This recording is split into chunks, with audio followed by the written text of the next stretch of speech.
Welcome, everyone. This is your host, Susan Rosin, and my guest today is Joe Bhakdi. And Joe has an interesting background, um, and he's going to tell us a little bit about how he ended up where he is now and even more about what he's doing. And Joe, I will pass it over to you. Yeah, thanks, Susan. Great to be here. I'm Joe Bhakdi. I'm founder of something called Serenity. And Serenity is something that we developed to reduce the risk of death of our members in the most significant way medically possible today. And the way we do that is early detection of most diseases, especially the top causes of death that are mostly the chronic diseases from cancer to cardiovascular, so that's stroke and heart disease, to neurodegenerative diseases, Alzheimer, Parkinson's, but also very important, the metabolic diseases that includes diabetes, insulin resistance, metabolic syndrome, this whole spectrum of problems.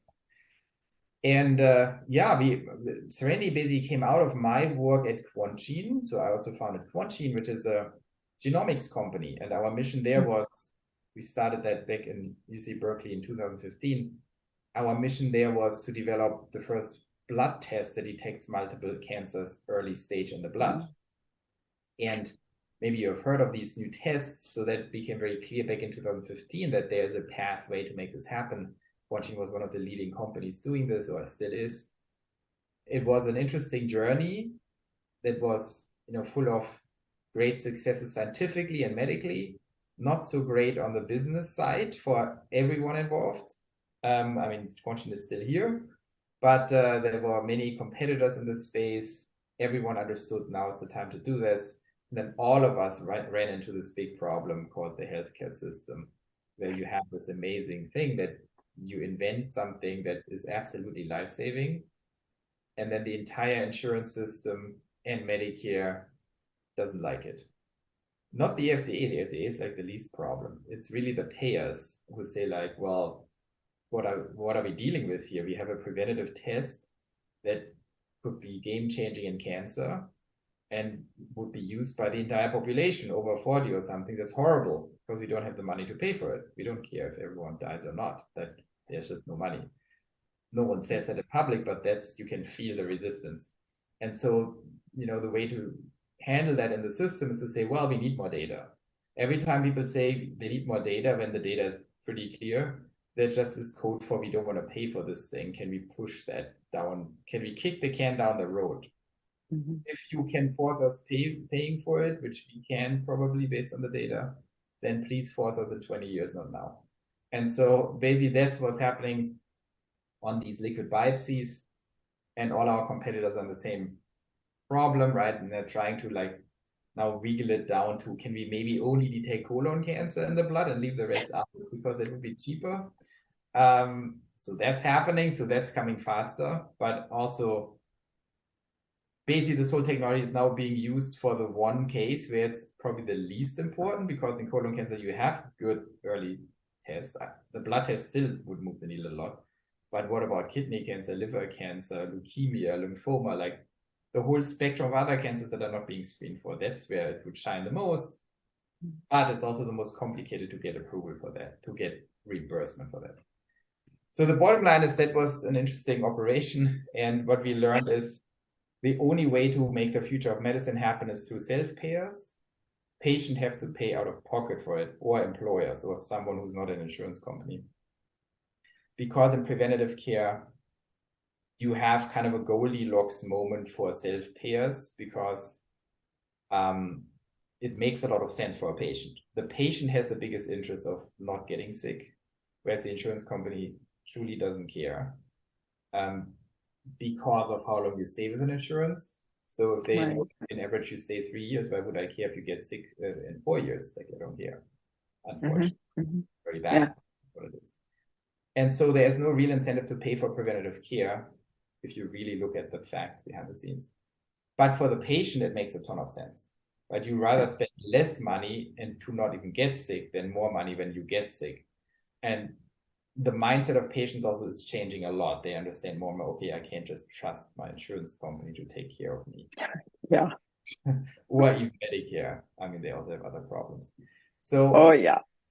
you can tell that they're nickel and diming everyone wherever they can. So obviously. So, and what we saw is basically this opportunity of bringing the future of healthcare and medicine directly to patients, say, okay, let's strike a deal. You pay me some money and I keep you happy and alive. That should be a reasonable deal. And we see that actually, yeah, people, they think it's a reasonable offer at least, and then it's all about the details. And I think that's where the future of medicine is being decided. It's with proactive consumers and maybe employers who want to keep their employees healthy because they're not as nickel and dimey as the insurance. And that's how we invented Serenity, that goes beyond just blood-based cancer detection into detecting all disease categories. Not just through blood tests, but through all modalities that are important. So that is mostly genetics. It's a certain type of, certain combination of blood tests, and it's full body imaging. So full body MRIs, where we basically investigate all organ systems from head to pelvis in some of the most advanced MRI systems. And so then you get basically visual data on all your organ systems, on your spine, muscular, skeletal conditions too. And then you get genetics, and you get blood testing, and you get, maybe most importantly, what I call medical intelligence, which are new cloud and AI-based systems that we use to actually make sense of this entire flood of data. Besides the cost issue for insurance, the second big issue this doesn't happen in medicine is the medical intelligence piece, where if you go to your primary care doc and throw a full body MRI, a high resolution liquid biopsy like quantines, full genetics, and all kinds of data at them, they just don't even know what to do with it. So it's just too much. I mean, they can't sit there for a week and study all this data. So you need very sophisticated medical intelligence systems.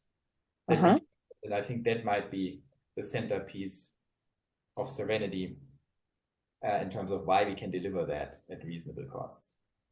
And then you're off to the races. I think once you wrap your head around this new paradigm of early detection of all major disease categories, medical outcomes are very obvious, right? So you know this in cancer, in cardiovascular and diabetes. Of course, most of these things are reversible or curable at early stage, even cancer.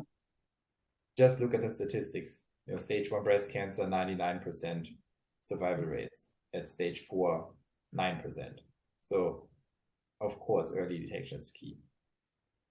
And so with these systems, the vision of the future is very clear. Do it once a year, and you should be dramatically safer than before. So it's all about simplifying the message. Do it once a year and you're fine, and then bringing down the cost so people can access it. And then over time, over decades, you will generate enough data to create a forcing function for Medicare and the other guys. Okay. It's going to take a long time. Yeah.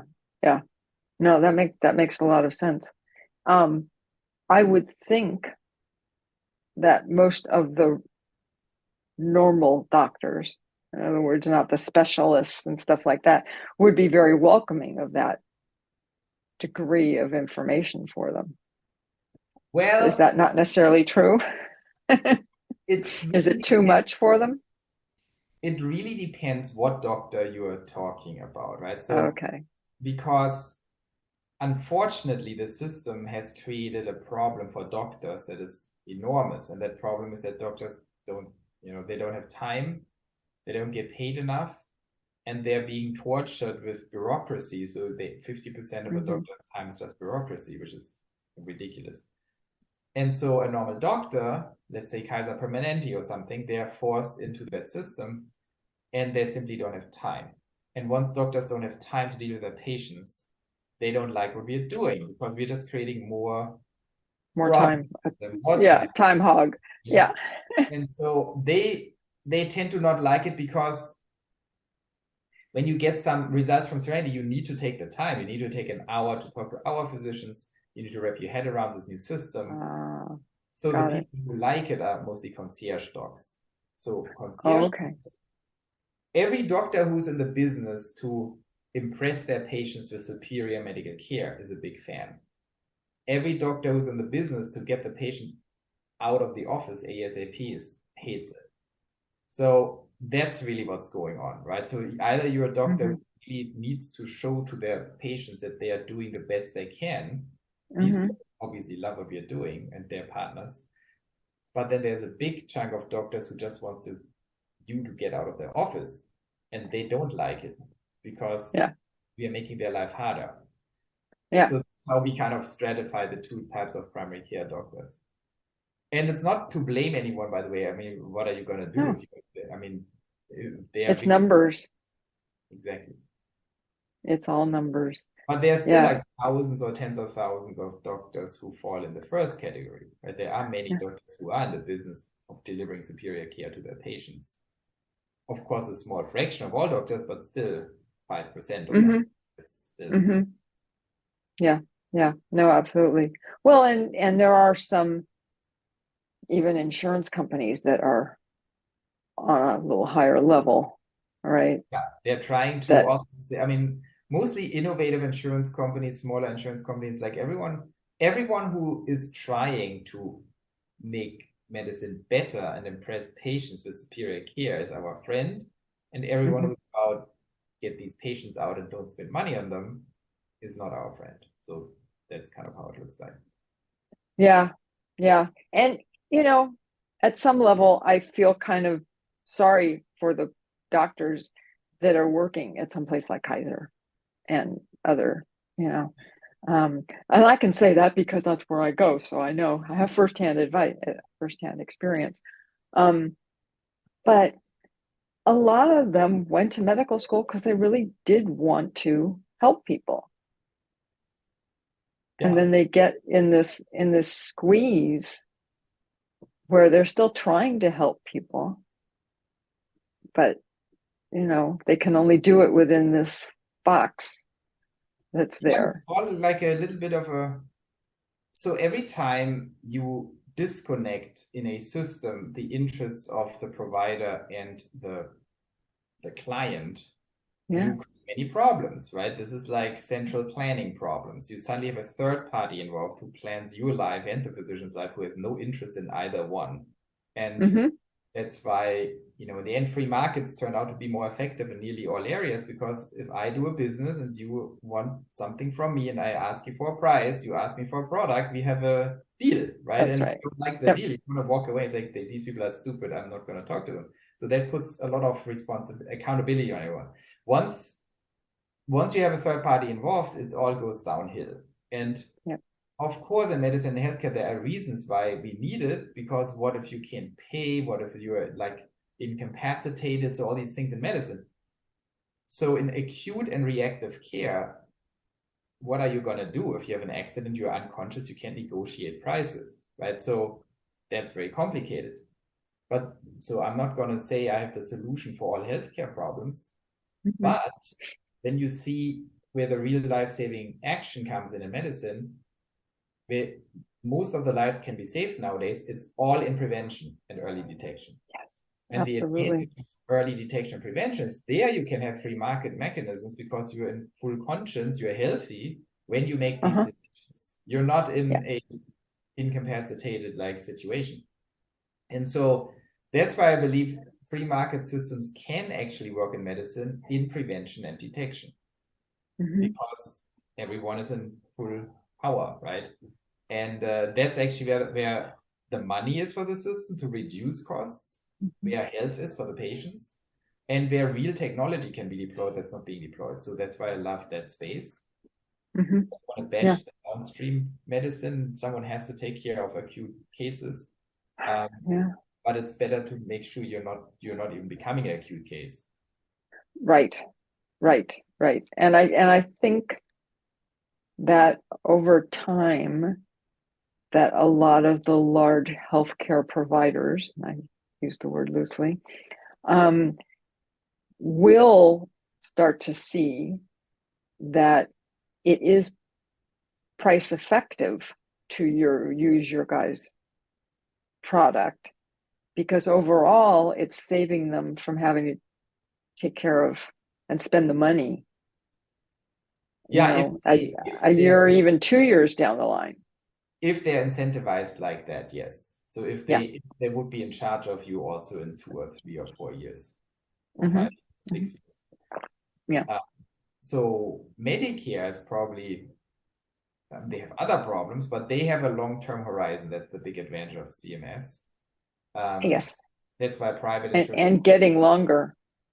yes, that's the problem. That's why private insurance is probably the last domino to fall. Actually, the Yeah. Center for Medicare Services are more likely to embrace something like this because they Hmm. have this long-term optimization problem. But then the reality, of course, is that government bureaucrats are also not the most forward-thinking visionaries, right? Because they're also under pressure. They're operating a system that might be incentivized in the long run, the system, but the people in the system are not. Because you know how it is. I don't want to talk politics too much, but if you're a Trump administrator and then Biden wins and then Trump wins again or whoever, you get like pushed back, like you're just out. So your actual horizon is just now, right? If you're in charge of Medicare, you just want to make your president happy for now. And you know he's not going to be there for too long. So when I pitch you something, would you take some political risk right now so people can and the system benefits in 10 years? The real answer is, of course not. Why would I? Like my career is now and in the next 3 years. So Oh, unfortunately, yeah. long-term arguments are always weak for actual Yeah. systems. Yeah. Yeah. Yeah. Agree. And the next thing with that, with Medicare and politics, is that there is a particular political party, of whom you were just talking, who want to get rid of Medicare, period. Yeah, there are all They're kinds not, of they, right. They don't want to talk about whether it's going to be more or less expensive if they get this thing, because they don't want to provide any of it, even though we all paid for it our yeah. I whole, mean, working lives. once you're in politics, I'm not saying nothing can get done in politics, but you're dealing with completely different mechanics, right? Then it's about media and influence and all kinds of stuff. So that's this entire mess. That's Yeah. why smart economists always have said free markets work the best, because ideally you Yeah. have a provider and a customer, they strike a deal and they That's make right. you happy or not, and that creates that Yeah. level of accountability. Then we don't need to beg insurance companies or the government or some politician to Right. do something for us who's not even doing it and who's not, I mean, it's just bad. Mm-hmm. So that's why I Yeah. think that's what my message is also to consumers or patients in general. We Yeah. need to understand that no one has a higher interest in your life than yourself.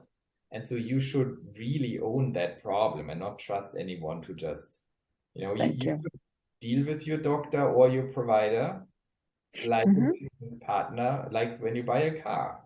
You're not Mm-hmm. going to believe the government to tell you what car is best for you, but you go to BMW and to Ford or whoever you go to, and then you ask them, Right. hear their little pitch, Yeah. and make up your mind and say, well, BMW is more expensive, but they say they're better. What about Ford? And then you compare it, and then you make your Yeah. decision.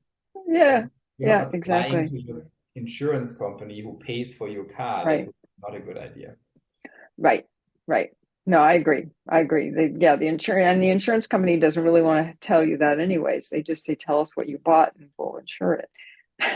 Yeah, that's always my example for.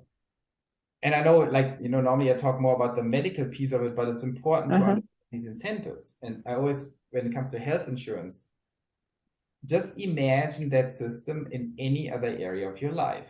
Imagine you had car buying insurance, not the car insurance, like Right. insurance that basically buys your cars.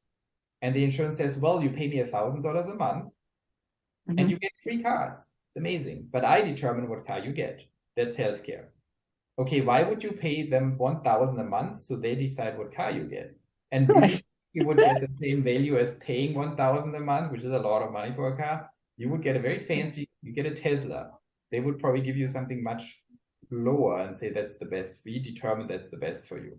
Why would you Right. ever trust them to do a good job in it? Or another example is food insurance or like clothing insurance. So you pay me 500 Uh-huh. bucks a month and I give you your clothes, but I determine what you wear. It's like, that makes no sense. What if I don't like Right. it? Right. And I don't care what your size is. I'm just going to give you what I have on the rack.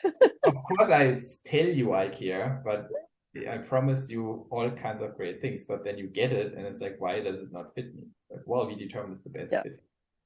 Mm-hmm. And so you Mm-hmm. can, Yeah. then you have to negotiate with them and switch the insurance. Like there's a better insurance that says I pay them 500, they get me better clothes. This just makes no sense. You should just keep your money and buy your clothes. Yeah. So, Yeah. and the only, No, you're right. the only reason to have this clothing insurance would be if you can't buy clothes for whatever reason. If you're like, I don't know, if you don't have access to Destitute. it, or if you don't understand clothes or whatever. Right. But that's Right. no, Or I don't not have any money. exactly. So that's, I mean, Yeah. the more people understand these economics behind it, the more everything becomes very clear what's going on in healthcare. Oh yeah. Yeah. No, absolutely. And then Absolutely. imagine you're the t-shirt producer or the jacket producer, right? Imagine you're the doctor. These are the doctors. Then the t-shirt producer doesn't go to you. They don't do research on what consumers want. No. No, now they have to do research what insurance companies want, because the insurance companies are the buyers. And the insurance companies are like, I only want white t-shirts with a V-neck, whatever, because Yeah. we determined that's great. And then both are unhappy. Then the suppliers all starting producing white V-necks. What if you want purple or something? And the same is true for doctors, right? They then listen to their administrators, and the administrators don't ask the patients what they want. They ask the insurance companies what they want because they pay for it. And then suddenly the doctors have to get approval by the insurance for every move they make. So they say, like, I want to give this patient this kind of diagnostic downstream procedure. Yeah. The insurance says, no, it's not paid for. Good luck telling that the patient. And then you have a giant mess. So we are all in the business removing the mess by simply reducing costs, because we can streamline it now, and then going directly to the patient, do a deal with the patient, say, okay, we keep you alive at a much higher rate than you normally would, be kept alive, and you pay us, $399 a month, for example. And then we do all these preventative care diagnostics and, detect more diseases early stage and give you better doctors who actually know the stuff and how to deal with it. So that's the basic premise of Serenity. Okay. Okay. But it's not, it is just for what you're providing, right? You're not providing the whole width. Yeah, we're not medical insurance. It's a service, and then depending on what comes out of it, we still have to take it back to our doctors in order to get an operating room or whatever else is that we need. I mean, the reality is we have a good area covered in preventive care, right. But of course, once there are findings and there need to be some downstream, like surgery or, of course, cancer treatments, we are not in that business, but we are in the business of staying with you through that. And because we're a precision medicine company, that might be also very helpful. So we can always get second on the cancer treatment, for example, and tell you if that's actually the right treatment and things like that. Okay. Well, that's good. Yeah. That's actually huge. Rather than just saying, oh, okay, here's your results. Go take it to your doctor. Yeah, that's exactly what we didn't want to do. It's a membership, so you're still with us the whole year. Okay. But you're getting this initial annual checkup. But once you have something, then it becomes collaborative, right? And then we, of course, work with primary care and specialists to make it happen. But we stay with our patients throughout this whole process, which turns out to be very important. Because it's the next thing. Once you have something and you get specialist treatment, the problem for patients is, in many instances, the specialists are very good, right? They do everything right. But what if one of them is not good? And what if one of them is maybe, for example, the combination of neurodegenerative and oncology cases? You have an oncologist and you have a neurologist, and then they're not talking to each other because one treats Parkinson's and one treats breast cancer. Maybe you have both. Well, how do you tie together these things? Who compares the medications? Who's in charge of making sure it's compatible? Well, theoretically, your primary care doc, but then they are in over their head. So that's exactly where problems also occur, even if you have good specialists. And how do you know that you have good specialists? So you need kind of this double check, and that's what Serenity provides. And we start with the annual preventative care, but you want to always have someone at your side who understands all these things. And that's the power of our medical intelligence unit, that we understand much more, much broader. No, and that it does make sense as well, because they can then talk the same language as your doctor. Exactly. Yeah, I mean, as a patient, you can't do these things, obviously. Yeah. Well, and you don't want the patient going and taking the information to their doctor and saying, here it is, and they told me to say da da da da da da. Right? I mean, exactly. Not going to go over well. So, well, that's interesting. Okay, so is it already out there? Is it already available? Where are you in the process? Yeah, it is fully available at getserenity.live, and you can check it out there. Okay. Well, I'll put that up in the show notes, and people can can go there to get the link. I can send it here in the chat too.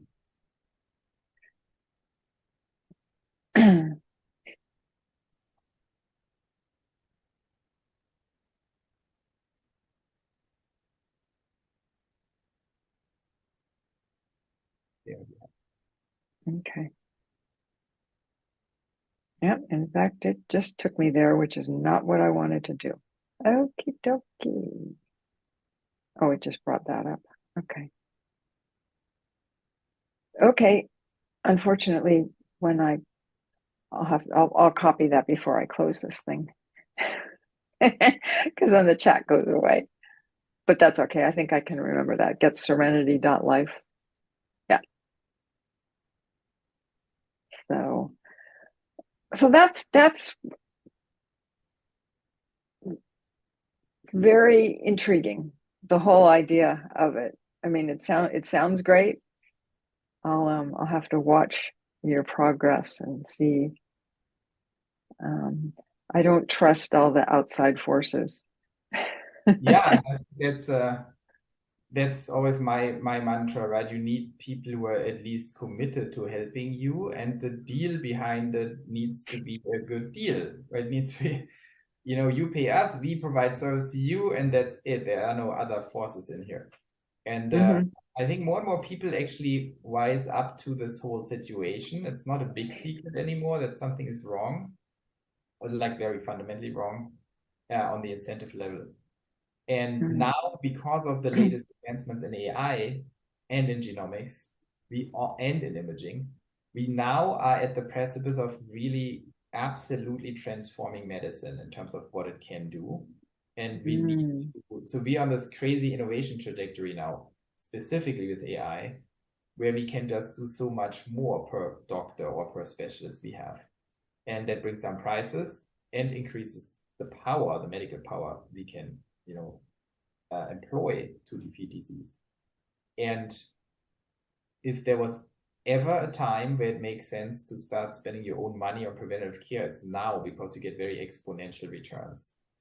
And for us as a company, it's just important to live up to the trust our patients put into us, deliver results, and showcase results, right? For patients who want to share their story or anonymize, to explain to people what's happening here. I mean, we have so many stories, and often, because we have such a comprehensive understanding of your body once you go through Serenity, there are often findings that people didn't come in for. Like, for example, we just had a case that came in for more cardiovascular concerns, so dizziness and lack of concentration and fainting.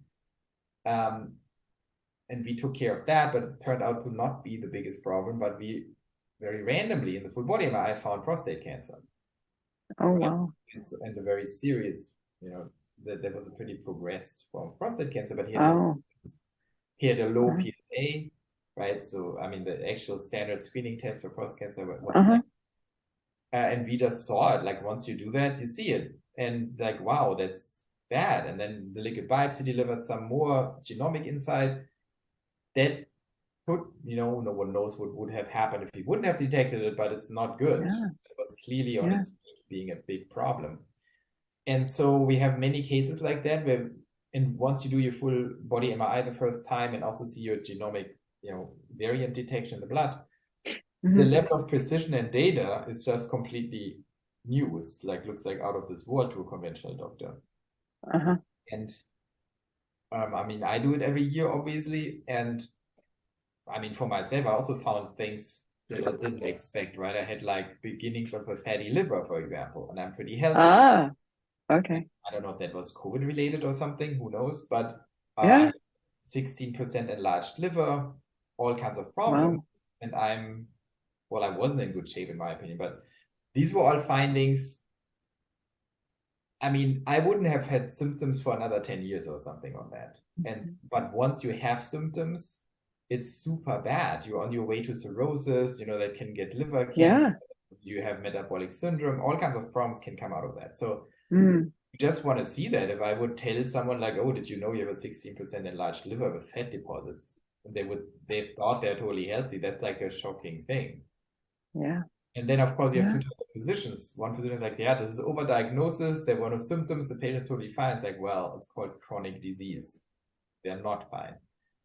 And the other type of physician says, yeah, this is exactly what I want to see. I want to see these things so early, 10 years before their symptoms. So I have to do my follow-up. Well, I will do a scan in December, like an updated scan, and then it will be 1 year, and then I will see what happened. But I'm doing pretty severe interventions, fasting, all kind of stuff.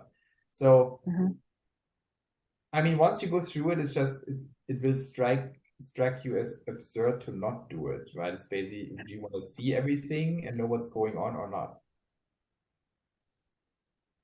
Yeah. That's the old what if Exactly. problem, right? Because there'll be a lot of people who will go through it and everything's fine, and they'll go, see, I didn't need to do that, right? And it's like, no, you don't understand. You needed to do that just so you could see that it was all fine, and you can continue with your life. And also, it's and like, come back next year. The interesting thing is there's never a patient, or maybe if you could do more 25-year-olds or something, but there's never a patient that goes through it where nothing is found. And because the Good point. resolution at this point is so high that you see more things. And if you're 50 or even 40 or older, the odds that you don't have anything is not very high. Like, even if you're totally non-existent, then you have arthritis in the spine that you didn't know. Like, we see everything, not everything, of course, but we see a lot. And, you want to know all these things, the earlier the better. For example, I also know, like, I have a small kidney lesion and the radiologist says, like, this is just nothing, but, well, it's something. So for me, it's, it's an interesting, for me, these findings coincide a little bit. I have a little beginning of problems in the liver, but there's also a small kidney lesion. These things can be related. If it's fat deposits, it means you have too much fat going on in the organs. And so I take this very seriously, and I definitely lost weight since then. And I would prognosticate that probably both are getting better, like next scan. Let's see. But so all these things are correlated, but it's a new thinking in medicine, right? You need to be a precision medicine specialist, not a conventional doctor, because a conventional doctor is trained on what I always call, it's kind of, they're like war doctors, civil war doctors. You come in, okay, no gunshot wound to the tummy, your legs are there, no problem. Well, that's a little low resolution for me. I mean, sure, if you have these patients and they need your attention first, I get it. But it's all about trauma, like physical hardcore trauma and infections. That was what medicine was built for. So if you come in and say like, oh, my A1C is like 5.8, like my, glycated hemoglobin, so I have a blood sugar problem, I'm slightly pre-diabetic, most doctors still discount that. They say like, whatever. Like, do you know how many people have diabetes? You don't even have diabetes. That's the wrong approach. You have to say, well, that's a giant orange flag, and you need to reverse that immediately because you're pre-diabetic. That's not good. And if you have like enlarged liver, if you have, something in the prostate, if you have you know, same with mammograms, for example. Right. You want to get MRIs. I don't do mammograms. Sorry. I mean, mammograms have enormous amounts of false positives, and then no one knows. Yeah. So For that level of pain, no way. Been there, done that. Ain't not doing it again. And you can when you look at the data, MRIs are kind of recognized to be better than mammograms. And Yes. the reason we don't do that, and they're pain-free. You just lie there for an hour if you do the entire body, or for breast it's like 15 minutes. But they're not being paid for because they're more expensive. So there you have an example. They are clearly full on better than mammograms. Yes. And Yes. they're not being paid for because they're more expensive. So again, if you do full body MRI, you get that included automatically, but you also see all other organs. Does that make total sense? Of course. Yeah. But good luck explaining this to the people who don't even want to pay for a breast MRI. Yeah. But and mammograms have been shown to not be good for your breasts. I mean, okay, that right now, smashing them down between two pieces of metal is not good for your breasts. So, I mean, yeah, don't even get me started. I have this argument every year with my doctor. No, not doing that one. You want me to go get the ultrasound? I'm there. Not a problem. But I'm not doing one of those again. Ever. Yeah, that's also why you need kind of a more holistic partner to go through this than just your doctor. That's right. Your insurance company. Yes. I'm very health obsessed, obviously. And for me, I always wanted a partner like Serenity for myself, where I say, yeah, I don't want to have these discussions with doctors or insurance companies to tell me what to do. I can decide what needs to be done. I want someone to explain to me the details, and no one can do that. They don't know the details. I want someone to tell me, well, if I have invasive diagnostics procedures with downsides, for example, mammograms or CT scans with radiation, things like that, are they alternatives? And if there's an alternative that costs $20 more and therefore is not paid for by the insurance, I want to know that because maybe I pay $20 more, right? Yeah, so exactly. Everyone knows that's why we invented the system to say we only want non-invasive, clearly not damaging diagnostics, which is blood tests and MRIs, because MRIs are radiation-free. So there is no problem. They're also pain-free because you just lie in a little tunnel. Right. And they are much, much better. The only downside is they cost more money. But when you actually add up the dollars, it's not even crazy, right? So to explain this to people and say, well, it's for the insurance, it's more expensive because they pay for 1 million patients. If you pay $1,000 more, it's $1 billion more. I get it. But for you, that's not your problem. Your problem is like, I want to be healthy. I want to know everything with the least damage to my body. There is no downside to it if you also provide me with insight what that all means. Yeah, exactly. I totally agree. Yes. And it's great. I love it. I'm very excited. Yeah, very good. You're of course always invited to follow us and check out the website. We will have a new website probably coming up in 2 weeks. So probably when the podcast so that will be much easier to understand. I think the current one is also not bad, but making steady progress. And you probably hear about us soon also with more media. And let's see, we have a very clear vision. We know that universal annual precision screenings could save up to 600,000 American lives every single year. And it's very hard to contest this number for anyone. I'm happy to have any debate with any population health expert on this. And the main argument against is mostly money. And we believe we already got that price under $5,000 a year. And at scale, we could bring this down under $1,000 a year, under 99 which would be huge. Yeah. That is an absolute point of disruption because, 600,000 lives per year, that's 1.5 World War IIs on the American side. So every single year. And in 9/11s, you can't even like do the math, and it's like to how many? Oh, yeah. So Yeah. Well, just the number of people who die from cancer every year in the US. 600,000. Yeah. It used to be the same number, but we come to it from a direction. We take a share of each of these diseases. Yeah. Yeah, it's 600,000 a year. And the 600,000 lives saved, I'm talking about people between 35 and 75. It's not even getting into the older population. That Right. would be a different added on top of that, but I'm talking about 35 to 75. You have roughly 1.2 million deaths per year, and you could cut this down by 50%. Because they're mostly driven by cancer. Cancer is the #1 cause of death in that age group. Then followed by heart disease, and then followed by a bunch of others. And you can make tremendous inroads. Kidney disease, liver disease, diabetes, they are all nearly completely preventable if you do it right. Cancer would reduce cancer deaths by 80% if you have universal detection, which we basically have today.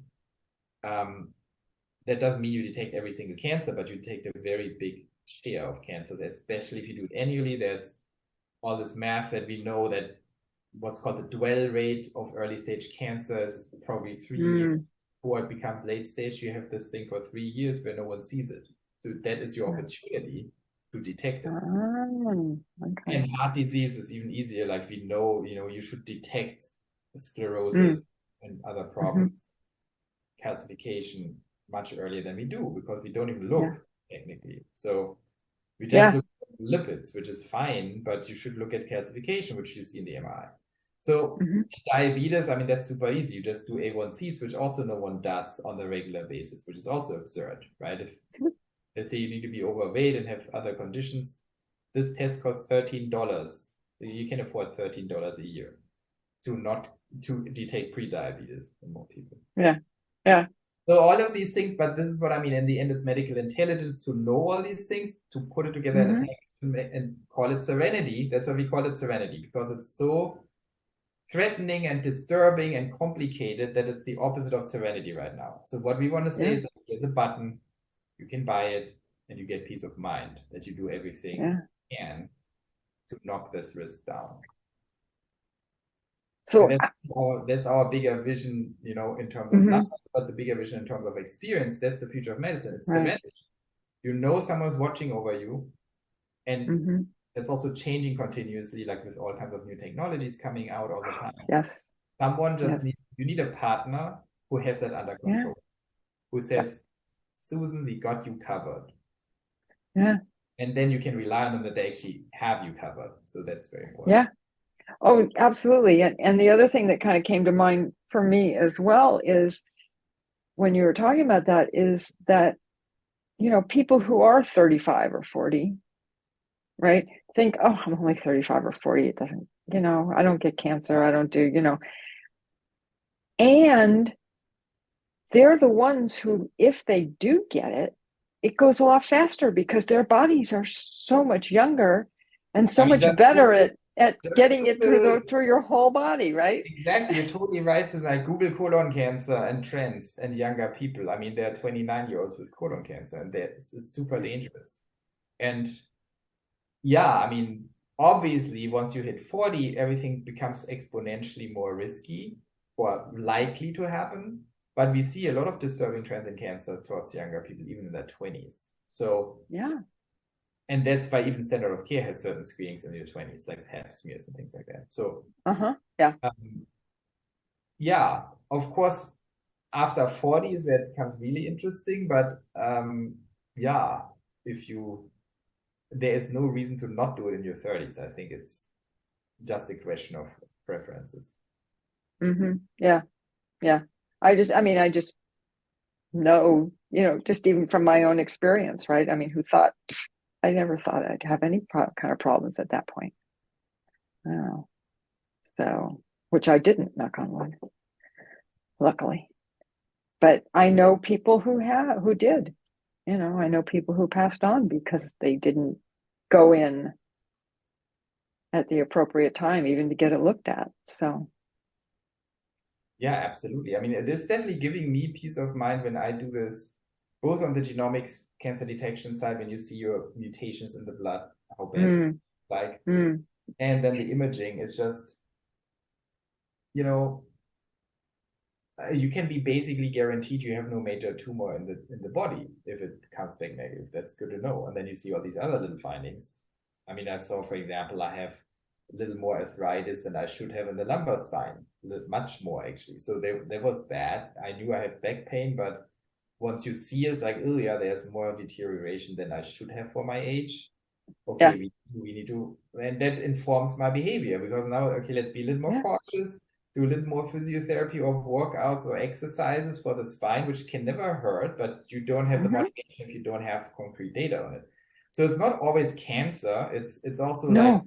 look, there's a little enlarged liver, there's a arthritis Right. that should be there on the spine. Hmm. There are little lesions here and there, nothing too concerning, but then then you still think, well, it's still a little lesion, so maybe let's see what I can Watch do. him. We'll Yeah. watch him. Yeah. Yeah. Yeah. Well, I think we should probably wrap this up, and I'll let you get back to whatever you were doing. Yes, it was a But pleasure, a really enjoyable yeah, conversation. And I yeah, I hope I appreciate you coming on. was able to convey what we're doing here. And Yeah, yeah. I will definitely go look at your website and you know, look at the opportunities. very good. Yeah, With Susan, that. thank you so much. It was a great chat. And Yes, thank you. So let me do my usual here, which is that neither of us are doctors. This is not to be seen as medical advice. And I will see everybody else next week.